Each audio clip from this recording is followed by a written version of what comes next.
To How I Became a Theosophist, and special guest today is John Crow. Nice to be here. Thank Good. you for having me. Thank you. So, John, you're here doing research for a PhD dissertation. Yes. Yes. And so, could you tell us a little bit about? Actually, let's start with the school you're from, and kind of where you're from. Sure. Just So I study American religious history at Florida State University. So I've been at Florida State since 2009. okay. And so the project that I'm doing here is my dissertation. I'm interested in looking at the way theosophical doctrine evolved from maybe the times of Blavatsky to the Besant-Leadbeater time period. So I'm looking at generally about 1895 to about 1930. Okay. And then I'm also interested in how the doctrines changed about the body and how people lived their lives as theosophists. So how this doctrine of everything about souls and reincarnation and things like that, how they understood their bodies, the seven-part body, the astral and all of these different things, and how this kind of played out. Everything from how people ate, vegetarianism or something like that, how they organize themselves in society, communities, organizations, things like that. Maybe even how they orient their bed or how they sleep based on magnetic polarities, meditational practices, all of those kinds of things, service. So that's quite a bit that you just mentioned right there. yes, but the way it kind of overlaps, they're not separate things. So as is reiterated a lot, the main things that theosophists do: meditate, service, and study. Right. So if somebody didn't know theosophy and they came up and said, well, what is a theosophical service like? Is it like a church service? It'd be more like a lecture, right? Or a study group or some kind of participant study group, right?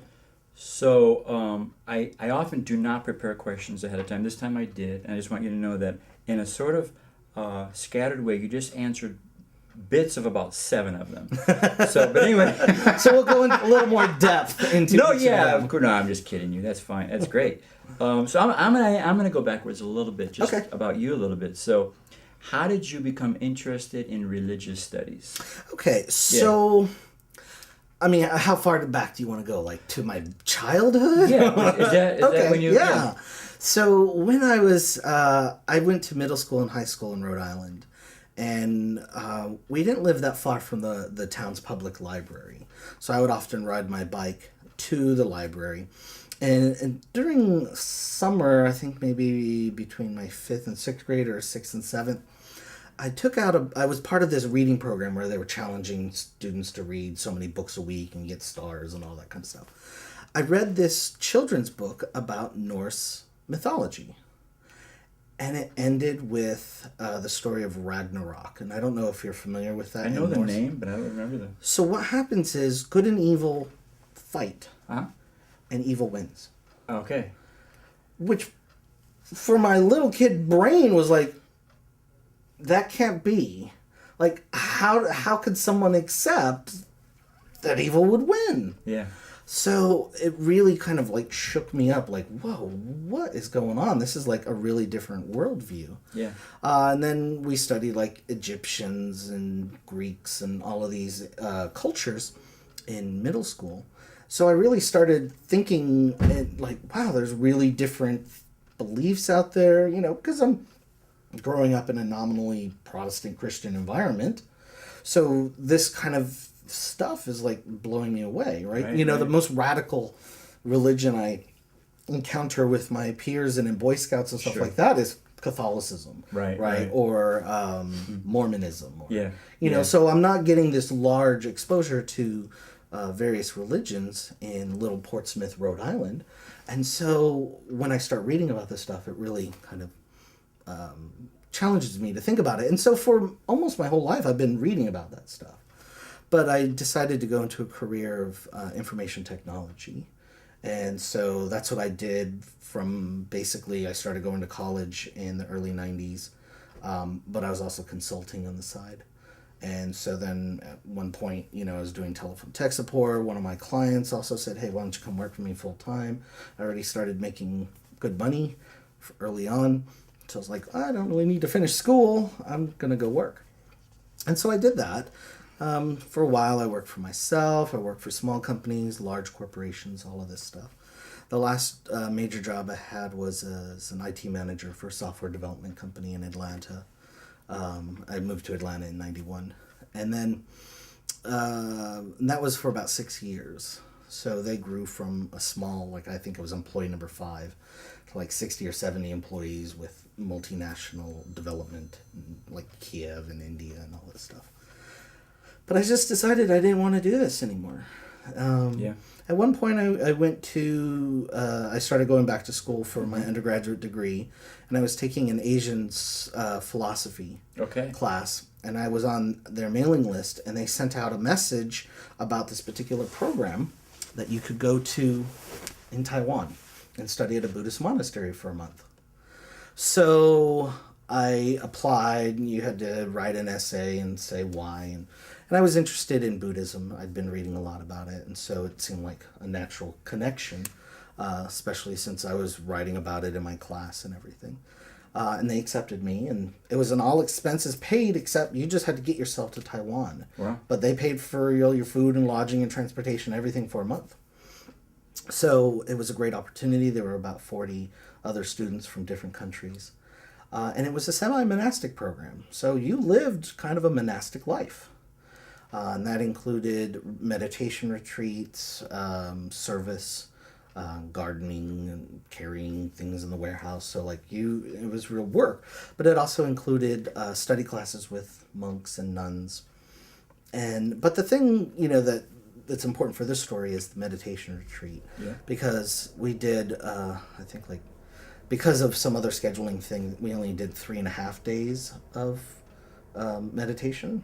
And this is continuous silent meditation. So we were in the meditation center basically 24 hours a day for 3.5 days. No talking. The only time we left was for meals. We slept in the meditation center on basically wooden planks with small pads. And that was it. So except for your sleep and eating, we did you nothing were but meditating the whole time. maybe 14, 16 hours. Mm-hmm. Okay. For 3 days in a row. 3.5 days. 3.5 days in a row. No talking. Yeah. And so it puts you in a very different mental state. Yeah. And you start to kind of, after, you go through all kinds of various issues and dreams and things like that, stuff that you kind of don't normally think about start to emerge. Yeah. And so one of the things that I was thinking about is really where I wanted to go with my life. And I decided, during that time that I would leave IT and go in a different direction. And I was thinking about religious studies. And then when I was talking about that with one of the nuns, the woman who ran the program or oversaw the program, her name was Venerable Yifa. She has her PhD from Yale and is one of the experts on female Chinese Vijnana, basically the regulations for nuns. And she was like, well, one of the areas that is really interesting and emerging is Buddhism in the West, right? Because as Buddhism goes to each country and spreads, it doesn't stay pure or doesn't change. It molds with the environment. So the question was, what happens with Buddhism coming to the West and how? And especially in Europe, the way Buddhism came in first through the study of other cultures before practice. America's having this Asian influence, Britain and France and stuff has a colonial influence. So there's these different flavors of Buddhism, Zen and Tibetan and Theravada and all of this different stuff. So how's that playing out in America? It's still playing out now. And so I thought, well, I'm interested in that. But I also was interested in other esoteric traditions. And so I had a friend who, or more an acquaintance, who went to this program in Amsterdam. and it looked at Western esotericism and the various kinds of aspects of that in culture. But the thing is, Buddhism came to the West through these esoteric channels. So I ended up being able to combine my interest in Western Buddhism and this esotericism in my thesis by looking at a gentleman who came to understand Buddhism in the East through Theosophy. Then he was involved with some occult groups, including the Golden Dawn. Mm-hmm. But then in 1900, he moved to Southeast Asia and became a bhikkhu. He took the full monk ordination in 1902, and in 1903 started the International Buddhist Society, the Buddha Samagama. And that is where he started interacting with prominent Buddhists all over the world. Everyone from Anagarika Dharmapala. He corresponded with Landman in the U.S., who was an important Buddhist scholar. He was corresponding with Olcott. All of these different important Buddhists. And so, in studying him, I got to see how the relationship between esoteric religion and Buddhism were intermeshing. And I found that the domains were really different. So, like, those who were interested in esotericism studied him up till 1900. And then there was like, oh, that was his Buddhist period. Mm-hmm, mm-hmm. And then the Buddhists were like, oh, that was, I don't know what he was doing back then, but then he became a Buddhist, so we'll study that. So just to give a little bit more background on you, why, for example, are you studying religious studies? Because, you know, you can make these sort of abstract connections in many, that you seem to love, in many disciplines. Why religious studies, and why not, say, just American history or philosophy? Or why religious studies? I think probably religion's the most dynamic and interesting aspect of human life. It touches everything. It is so fundamental to human identity. It's fundamental to social construction, social interaction, and it has been a source of significant conflict across the world for as long as there's been recorded history. So it seems to be a root environment to study what it means to be human and the human condition. And then in particular American religious history, I'm interested in how certain ideas that emerged in America affect religion, and how those ideas in the past and even today have interacted with various cultural norms, in particular Christianity, and how there's been this negotiation with power and government and all of these different things. So assuming that you might want to teach, get your PhD, what would you like to, what sort of teacher would you like to be? What would you like to accomplish as a teacher? Or do you even think of it in those terms? Well, I'm always interested in cultivating people to think about religion and culture differently. Most people, because of the way religion is now sequestered, at least culturally, to the private sphere, and people think, oh, well, religion shouldn't be in the public sphere, to kind of challenge that and kind of get students to look at how religion in all its manifestations is really this huge motivator in society, and then how those motivations may conflict. And even things like secular humanism, right? People might say, oh, I'm not religious at all, but they have morality and they have particular views. Where are those views coming from? And it's generally religion, maybe kind of a bland Protestantism or Catholicism or something like that, right? You know, Judeo-Christian society, Judeo-Christian morals. Well, okay, how does that interact with, say, a Buddhist, right? Is there connections? Is there conflict? You know, plus there's this trend, you see this a lot in Theosophy. People come here who are spiritual but not religious, not interested in affiliating with organizations, but they have some spiritual impulse, some particular drive for their own spiritual needs. So how do we understand that in today's religious environment, and how does that play out when you need organizations and institutions, right? They're coming to the Theosophical Society to use the resources, to participate in the discourse that's happening here. But are they giving contributions? Are they giving membership? No. Sometimes they give donations, right? Often they become members.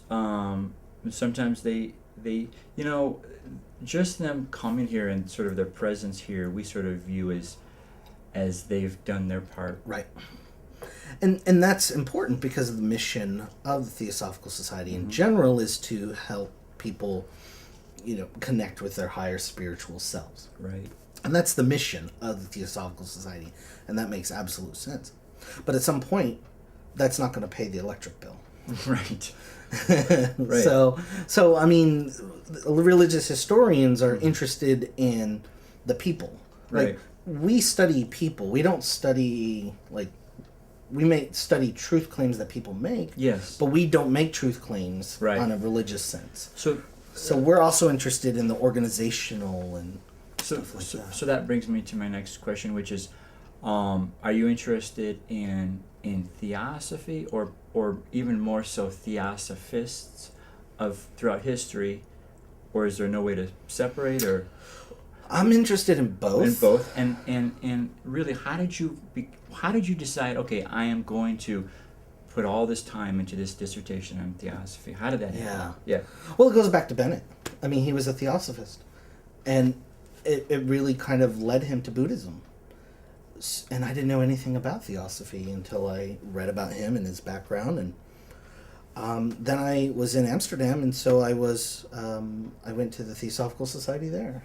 And I figured, well, if I need to learn about this guy and what he was into for a few years and how foundational it was for him, I started going there, reading literature. I volunteered there to get familiar with the material.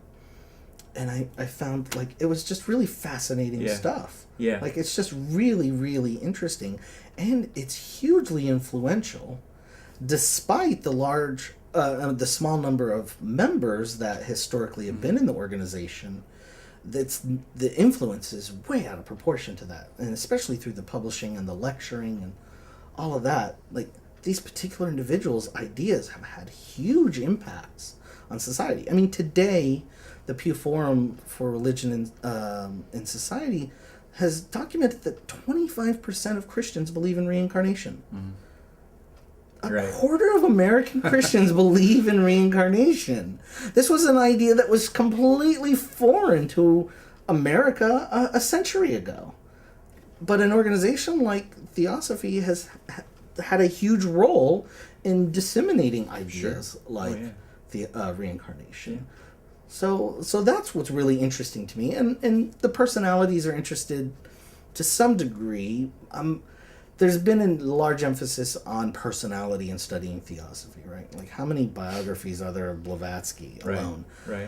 I'm interested in the personalities only so much as their ideas and their dissemination of ideas, and then how people put those ideas into practice. Right. And I'll give one example that I thought was funny. So I'm going through a lot of correspondence from various theosophists writing to each other.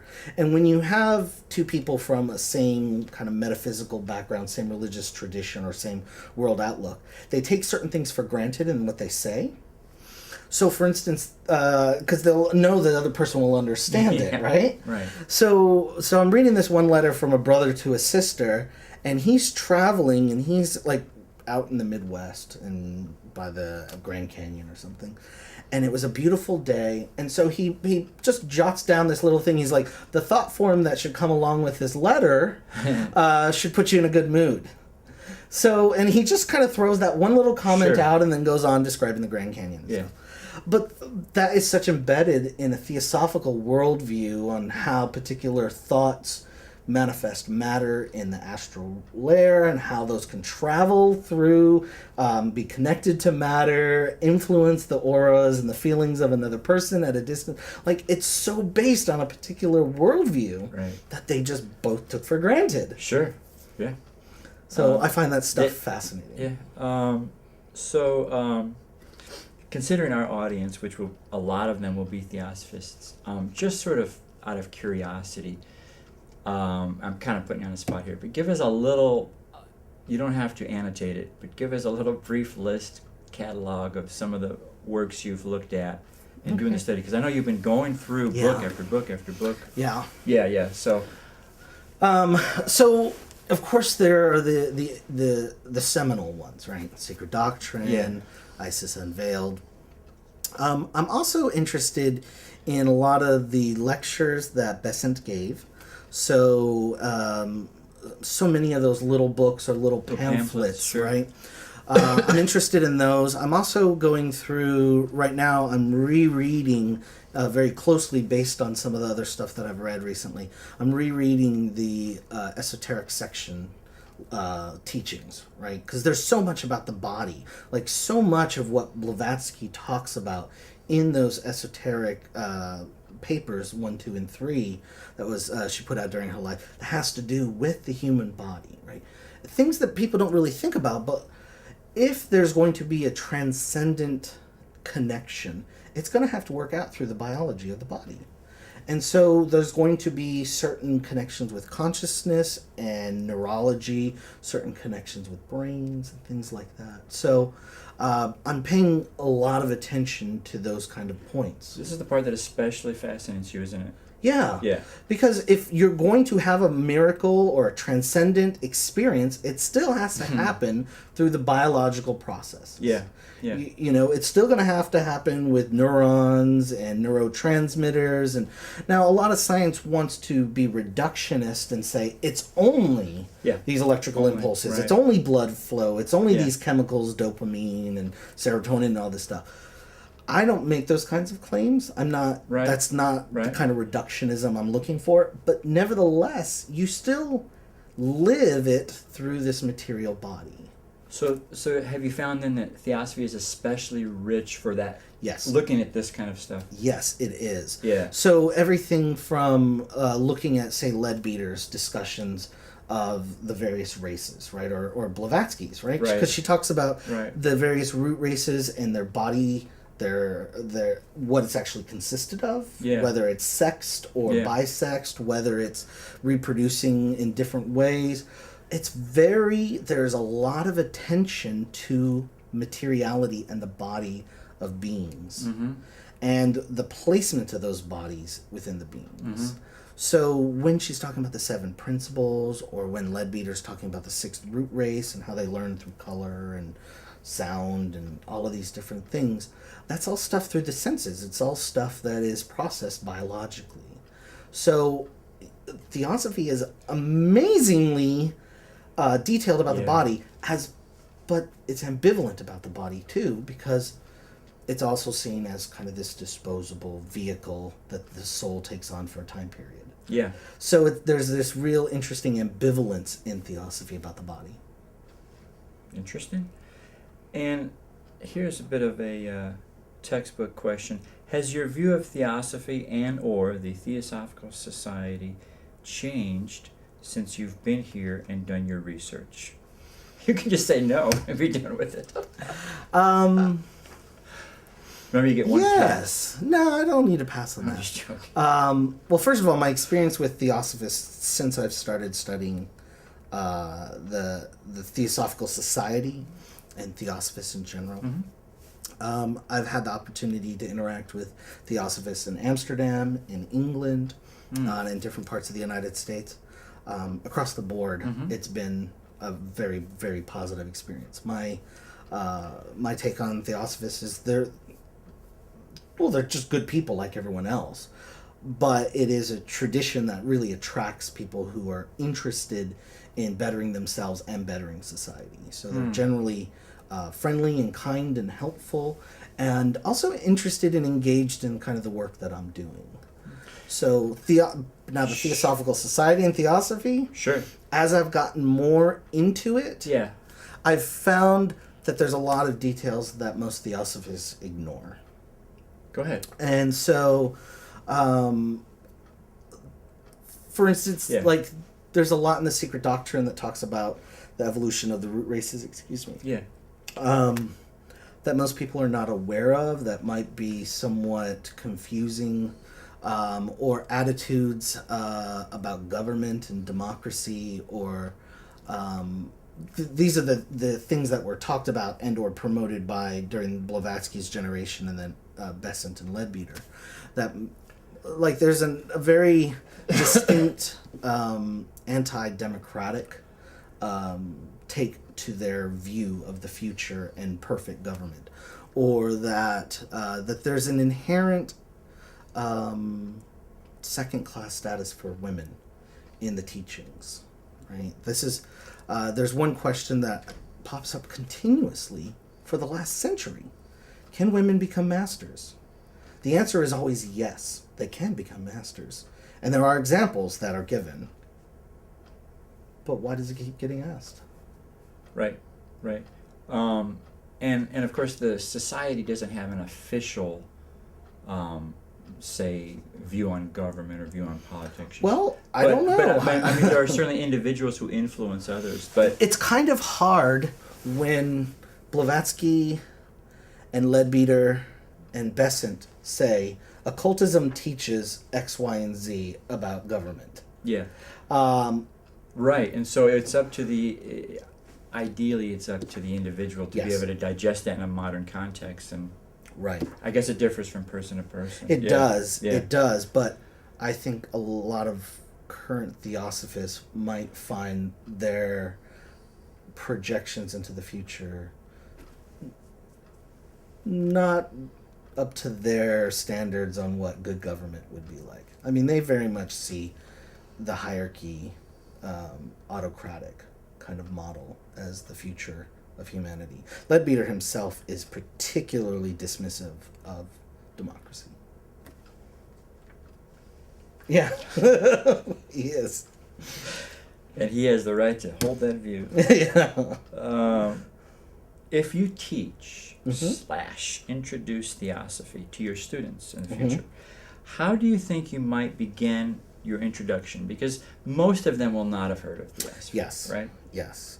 Most of them have not heard of a lot of the religious traditions everything from New Thought to mental healing, Christian Science. So normally what scholars have done is they create kind of a subcategory for these traditions called New Religious Movements. So everything that has kind of really come out new in the last 150 years or so kind of gets put in this category because scholars see more connections between them than maybe some of the pre-existing traditions. So it's often under the rubric of this new religious traditions, or that these kind of religions get talked about. So frequently spiritualism and theosophy get put together. Usually if there's a historical continuity, talking about spiritualism and then how theosophy came out of it. So is that how you will introduce the topic? It depends on what the class is. Yeah. It depends if I'm like doing surveys of American religion but this is something I'm actually thinking about because I'm going to be redesigning Religion in America course that I'll be teaching at FSU this fall. Okay. And so I'm still trying to figure out how much new religious movements to put in, how much... Right. So do you think Theosophy will get a whole Roman numeral on your outline? Or just maybe Probably just a little letter? No.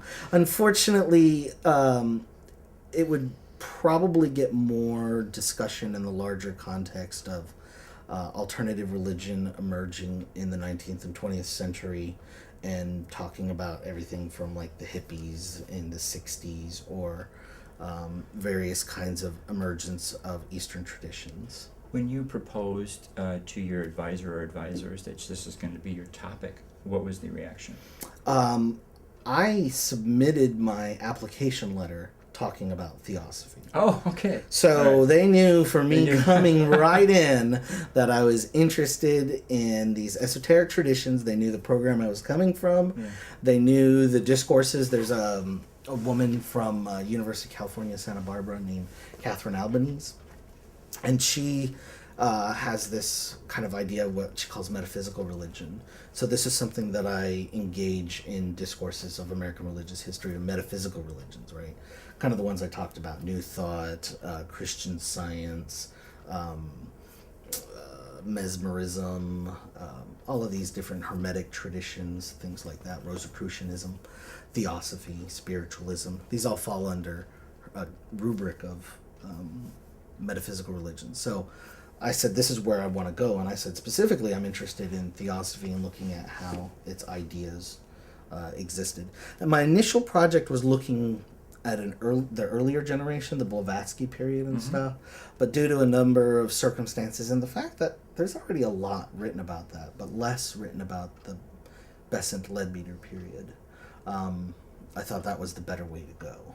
And so but I got to tell you, the program I'm in, one of the reasons is because they're very supportive of this kind of research about American religious history.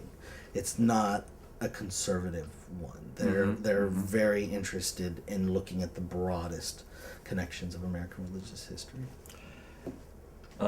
Which leads us very nicely to the next question. Often scholars like to talk about, especially Theosophy, and the society in terms of its influence, and we talked about that a little bit. But of course, the really hard thing to do is, how do you measure influence? Right.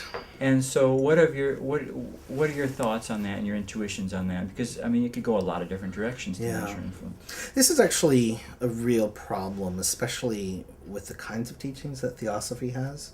How it's manifested in the spiritual but not religious generations and so forth. And also, coming out of postmodern theory is the understanding that transmission is not continuous, it's discontinuous, right? So somebody today might pick up a book from 100 years ago, find it fascinating, like someone read The Secret Doctrine today. Good point. And be like, oh my gosh, this stuff's amazing. Right? And so now there's been like a 100-year gap, right? A lot of stuff has happened, but they're not aware of it. Right. So these kinds of discontinuous transmission and so forth are hard to track. So a number of scholars have started using this concept of like family resemblances, right? And so they're saying, well, look, these kind of characteristics are similar to these and similar to this over here. So we can maybe group them together, maybe talk about certain kinds of influences.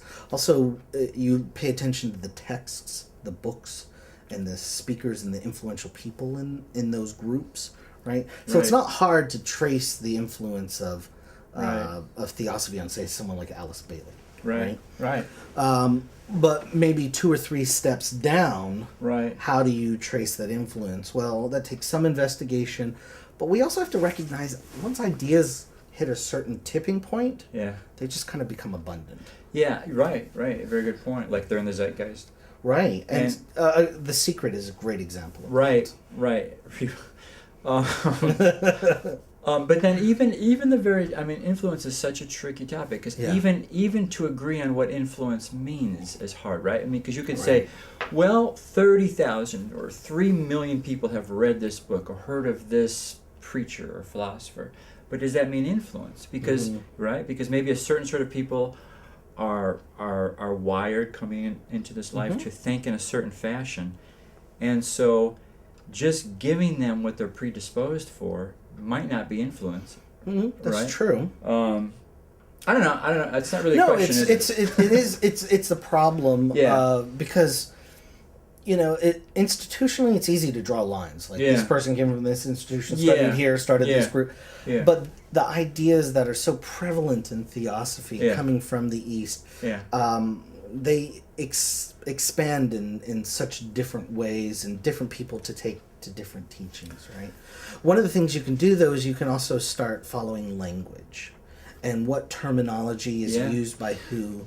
The word occultism didn't even exist before Theosophy, right? If you look in the OED, it goes back to esoteric Buddhism, right? So Sinnett is taking this French word of occultisme and kind of coining it in a Anglo-Saxon language as occultism. So now we have this word occultism. How is it used? How does it expand, right? How is it understood by different people? Now there are people today who are occultists, who practice occultism, but don't have anything to do with Theosophy, right? So we can actually start tracing the usage of these words and how they change over time. You mentioned to me just in a conversation how you don't like really easy comparative religion. We don't have to name names, but you don't like it when it's too easy. But in that sort of context, and well, what do you think is the potential sort of positive? What is the positive potential of something like religious studies? In general? That was kind of a hobgoblin of a question. Okay. Yeah. So what's the point, right? Maybe like, why do we even teach religious studies in school? Why are there even courses about comparative religion? Okay. Let's ask that question. That is the neighborhood. Yeah. Okay. Yeah. So there's a few different motivations in schooling, and one of them's about just talking about how you make a fully informed, educated human being, right? Because we're not cogs in a wheel, although sometimes the rhetoric of our politicians and business leaders make it sound like we're just cogs in a wheel, right? We go to school to learn skills to make money for corporations. But the liberal model of education, which unfortunately is diminishing, looks at what does it mean to be human? What does it mean to be alive and to struggle with notions that the issues that we have, everything from love to what's the proper way to order society, if you want to use the philosophical term, what's the good life, right? Something like that. Studying religion not only helps us understand how people in the past have answered that, it also helps us understand how people are struggling today to answer that question. Because those kinds of questions ultimately fall into certain metaphysical or theological claims, right? Even when someone says, like ultimate happiness or the real happiness or sustaining happiness, right? That's not a function of calculus. That's not something that's determined by electrical engineering, right? Those start getting into the very kind of internal philosophical, theological environments. So equipping the students of today to have informed discussions about those is important. But then you could be studying the psychology of happiness or the Absolutely. philosophy of happiness, and there doesn't have to be any sort of metaphysical inferences. Well, I think anytime you make certain kinds of statements about happiness, if you're not, unless you're going to reduce it to clearly biological processes, as soon as you introduce any kind of psychological, but a big chunk of our society has gone there, right? Like how you were saying, sort of liberal education has gone away, and so there is a big chunk that just says, let's cut to the chase. This is America. We've got stuff to do. Right. I got to check off the happiness box, right? Right. So, but you decided to do religious studies. Yeah. Because I personally feel that there's more to what it means to be human than biological reductionism, and what it means to live a good life and what people find motivating in life. Right? People come to an organization like the Theosophical Society or the Theosophical Order of Service or something like that for selfish reasons, right? But those selfish reasons ultimately transmute into larger altruistic reasons that go beyond the self. Hopefully. Well, at least that's the way Theosophy tries to engineer, right? Yeah. And so many people find satisfaction through those processes, right? So what's going on there, right? And we find that religion in general motivates people to do those kinds of things, right? Give up your time, care about other people, help other people. It doesn't matter if it's just theosophy. I mean, right. I mean, you can pick a religion and it has an impulse in it to help others. So it could be soup kitchens to homeless shelters to giving alms to the poor, like one of the 5 pillars of Islam, right? The zakat is, it's foundational to being a Muslim is to give to the poor, to care for the poor. That's something that goes straight back to Muhammad. So there's this impulse within religion that makes people think about themselves and their connections to other. So in doing all of your comparative religious study or what you have done so far in your career, if when you find contradictions between different belief systems, does it ever lead you to sort of think, maybe this is just all sort of arbitrary and social engineering and under the guise of some sort of metaphysical authority? Is there a danger to it for you personally, because you're always kind of seeing through? That must be hard. What scholars are trained to do Yeah. is identify difference and concentrate on it. I mean, there's actually, if you look at it, the scholar's goal is completely opposite of what the spiritual seeker's goal is. Yeah. Because spiritual seekers are interested in getting rid of the chaff and getting rid to the core. Right to the unity. Right? Right. So it's like how, and especially people who don't define themselves in a particular tradition, but look to different traditions and different parts of traditions, and assemble their own personal spiritual path. Yeah. They'll be like, well, look, this particular thing is helpful for me in this sense. This is helpful for me and I see continuities and unities here to help me get to this higher spiritual state, right? Yes. A scholar wants to say, but that is Hindu and that's Buddhist, and appreciate the differences there. Because knowledge, in a conventional sense, comes from difference, not through unity, right? Because conceptual knowledge does. Yes, right. That's what I mean. Like in a not in a transcendent way or whatever.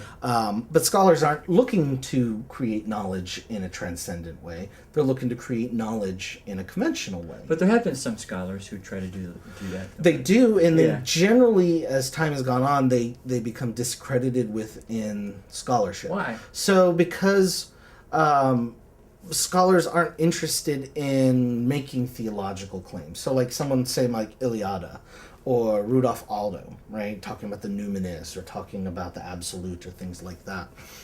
Those scholars are actually falling out of fashion for most religious studies because most religious studies scholars today are looking for more direct ways. I mean, you can't really say much if like, oh, well, then it all goes to the source. So, okay, conversation's over, right? Whereas instead, if you say, well, that person asserts the source, and that may be true. You have to do it to have some sort of discipline. If you're going to talk about something, right? Like it all goes to one. Thank you. Have a good day.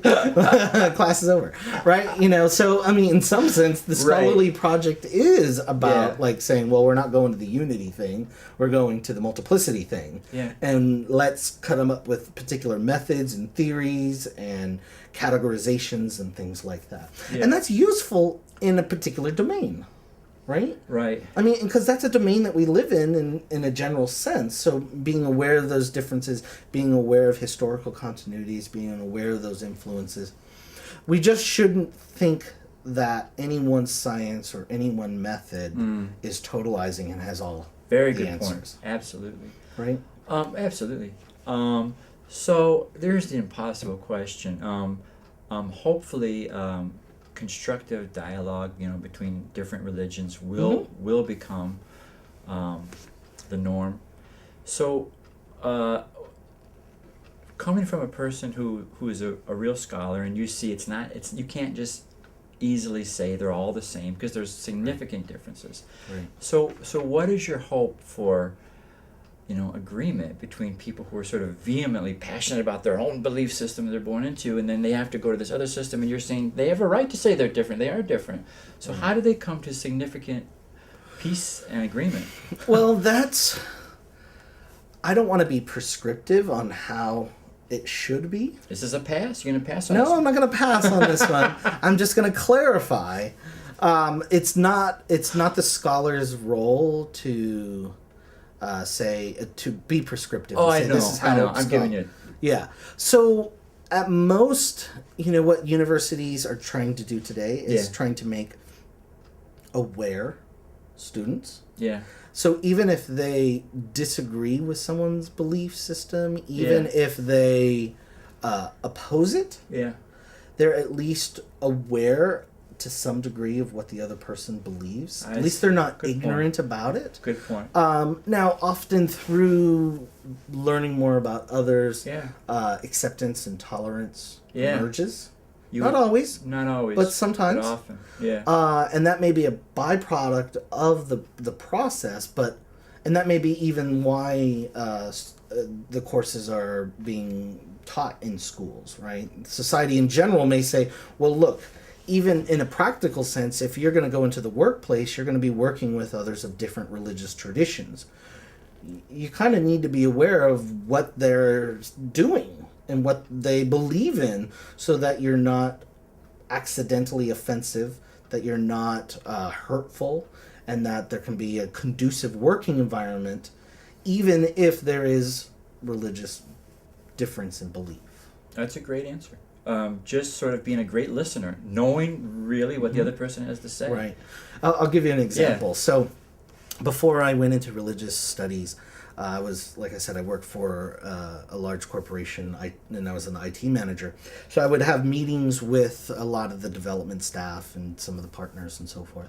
And there was this one partner who was a pretty good guy, well-meaning, but very Christian and very myopic in his Christian vision, right? So, but we had a very diverse workforce religiously. We had people who practice Hinduism, various forms of Islam, as in like Pakistani and Indonesia, and I'm sorry, not Bangladesh, and different places like that. We had Orthodox Christians because we had a development site in the Ukraine, so we'd have various Russians, Ukrainians, and Orthodox Christians. We had Catholics, we had Jews. I mean, like, it was a really diverse environment. Yeah. But he continually called the year-end party a Christmas party.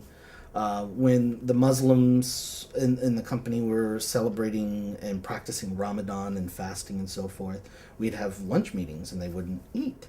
And he'd be like, guys, come on, here, have food, eat, you should eat. It's, you know. He's trying to be nice, right? He's trying to be Right. nice, but Right. he's just simply unaware of the practices and insensitive in the end. I mean, he upset some of these employees through his pushiness and being ignorant about about their practices. So just even being aware of those things, you don't even have to accept it, but just being aware that that person's doing that helps create a more productive environment. That's one of the reasons that employers want employees to learn about other religions. It sounds like a great, like, sort of first class talk for your students. What you just said. Yeah, that's great. It is. Yeah, that's good. So I want to thank you for your time. Well, thank you. That's it. Okay.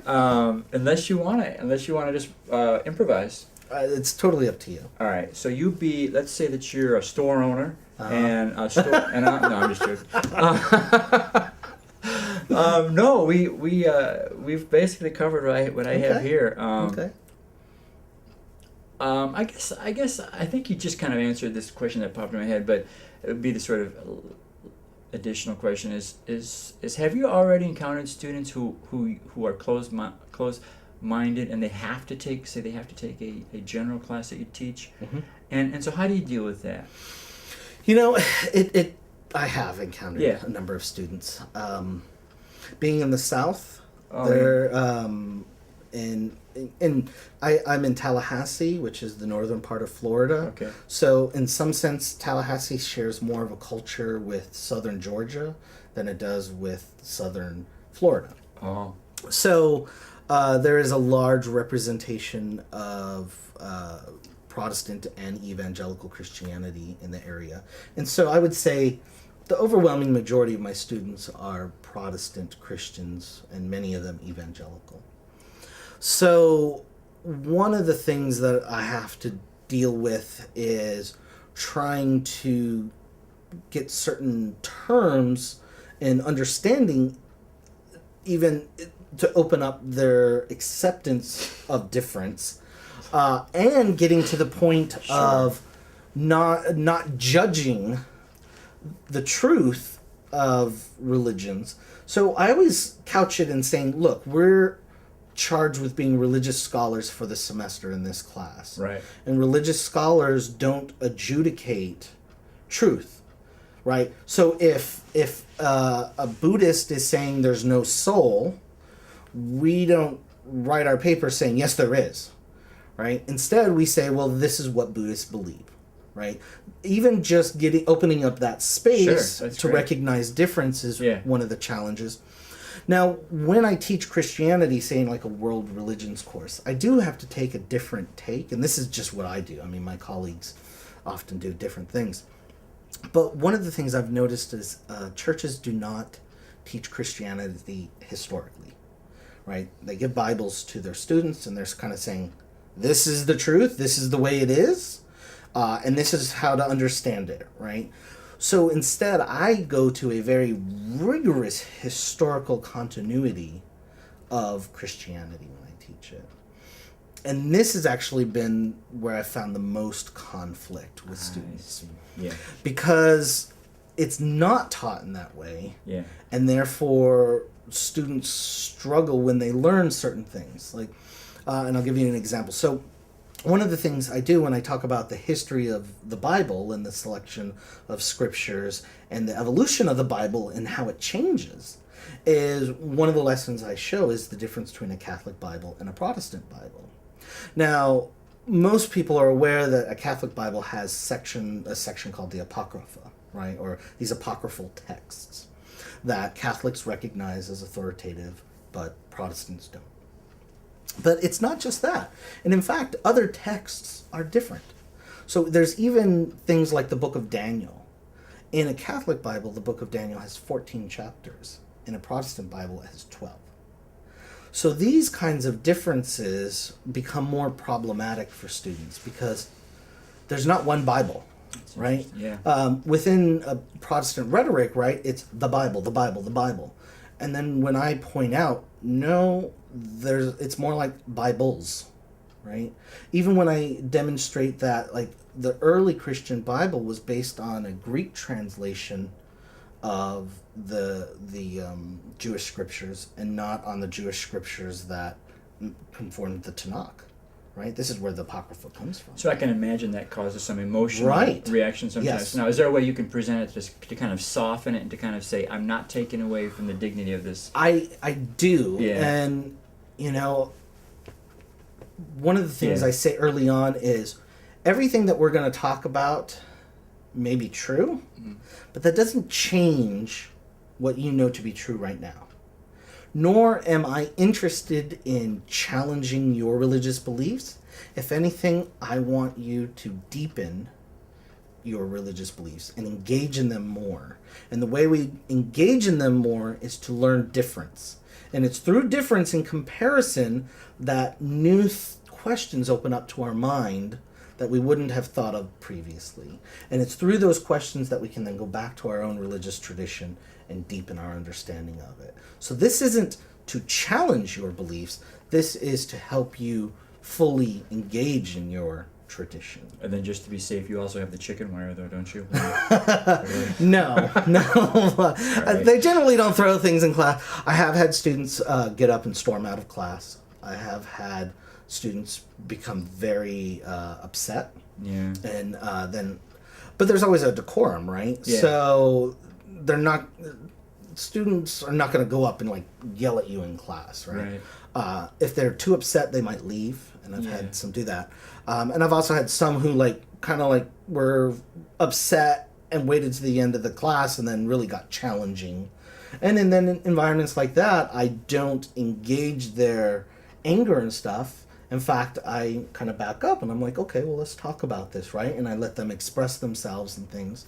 And then, I say, well, okay, but we can look at different viewpoints here. And there's nothing wrong with that viewpoint that you have. But if we look at it from another viewpoint, it might look different. And again, I'm not making ultimate truth claims here. And I'm not saying you're wrong from that viewpoint. But maybe from this viewpoint, it looks like this. It sounds like that would be a very valuable experience for the student. If that happened. Yeah. So again, thank you. It sounds like you're going to be a great teacher. Well, thank you. I appreciate it. Sure. And will we get a copy of Oh, absolutely. of your, okay. Yeah, absolutely. Okay. All right. Very good. John Crow, ladies and Thank gentlemen. you.